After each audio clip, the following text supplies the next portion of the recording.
সুস্বাদু কিচেনে সবাইকে স্বাগত। চলে এলাম আজকে একটা নতুন রেসিপি নিয়ে। চলুন তাহলে দেখি না আজকে রেসিপিটি। আজকে বানিয়ে নেব বাড়িতেই খুব সহজে মোমো সস। এটা খুব ঝটপট বানিয়ে নেওয়া যায়।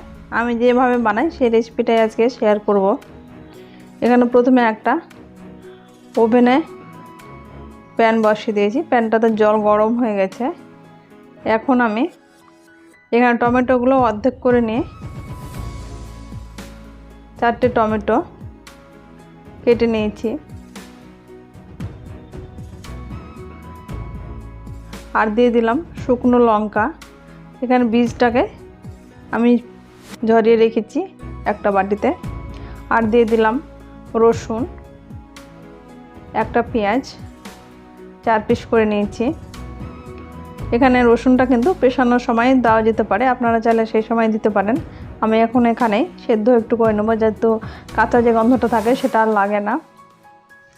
এখন এটা সেদ্ধ করে নিয়ে ঢাকা দিয়ে সেদ্ধ করে নিলাম। মোটামুটি 5 মিনিট ফুল ফ্লেমে এরকমভাবে সেদ্ধ করে নিয়েছি। খোসাটা প্রায় আলগা হয়ে গেছে, এরকমভাবে জলটাও প্রায় কমে গেছে। সেদ্ধ করব, জলটা এমনভাবে দেবো যাতে সেদ্ধ আর জল একই পরিমাণে হয়ে যায়, জলটা যেন বেশি না থাকে। এখন এটা ঠান্ডা করে নিয়ে টমেটোর যে একটা খোসা পাতলা থাকে সেই খোসাটাকে ছাড়িয়ে নেব। এখানে একটা চামচের সাহায্যে ছাড়িয়ে নিতে পারেন, আমি হাত দিয়ে এটা ছাড়িয়ে নিচ্ছি।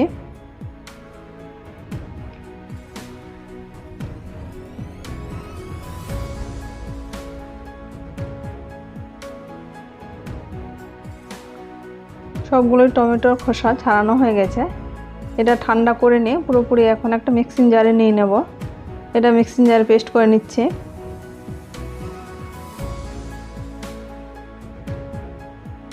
অন্যদিকে একটা প্যানে সাদা তেল দিয়ে দিলাম।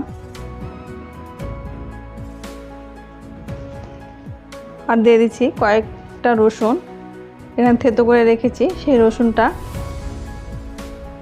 হালকা কালার করে ভেজে নেব, বেশি ডিপ করে ভাজবো না।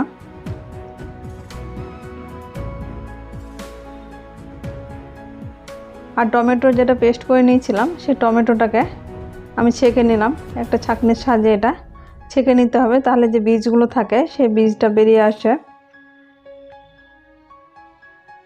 ছাঁকা যে পাল্পটা ছিল টমেটোর, সেই পাল্পটা এখন রসুনটা হালকা করে ভাজা হয়ে গেছে। এখন দিয়ে এটা 4-5 মিনিট এটা ফুল ফ্লেমে নাড়তে থাকবো। এটা অনবরত নেড়ে যেতে হবে, যেহেতু এখানে রসটা লেগে যেতে পারে। এখানে 4 থেকে 5 মিনিট এরকম ফুল ফ্লেমে এরকমভাবে নাড়তে আছে। 4 থেকে 5 মিনিট এরকম ফুল ফ্লেমে নেড়ে পাল্পটা কিন্তু অনেকটাই ঘন হয়ে গেছে।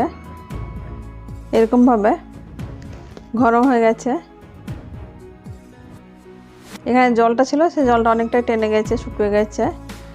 এখন এখানে দিয়ে দেব সোয়া সস, 1 চামচ দিয়ে দেব সোয়া সস। এখানে আগে কোনো লবণ আমি ব্যবহার করিনি, ওই জন্য সোয়া সস দেওয়ার পরে লবণটা দিয়ে দেব স্বাদ মতো। এখন এখানে সবগুলোই মিশিয়ে নেব ভালোভাবে। আর যে শুকনো লঙ্কাটা বীজটা ছাড়িয়ে রেখেছিলাম সেই বীজটা এখানে আপনারা চাইলে দিয়ে দিতে পারেন, আমি কিন্তু এটা স্কিপ করছি। এটা দিলে ঝাল অতিরিক্ত হয়ে যায় বলে আমি এটা দেব না, আপনারা চাইলে এখানে বীজটা দিয়ে দিতে পারেন। এখন এটা নেড়েচেড়ে অনেকটাই ঘন হয়ে গেছে। এরকমভাবে অনবরত নেড়ে নেড়ে এটা পাল্পটা ঘন করে নিলাম।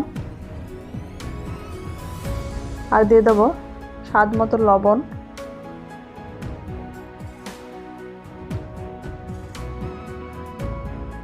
এরকমভাবে লবণ দেওয়ার পরে আরও কয়েক মিনিট এটা নেড়ে চেড়ে ওভেন বন্ধ করে দেব। তৈরি হয়ে গেছে মোমো সস।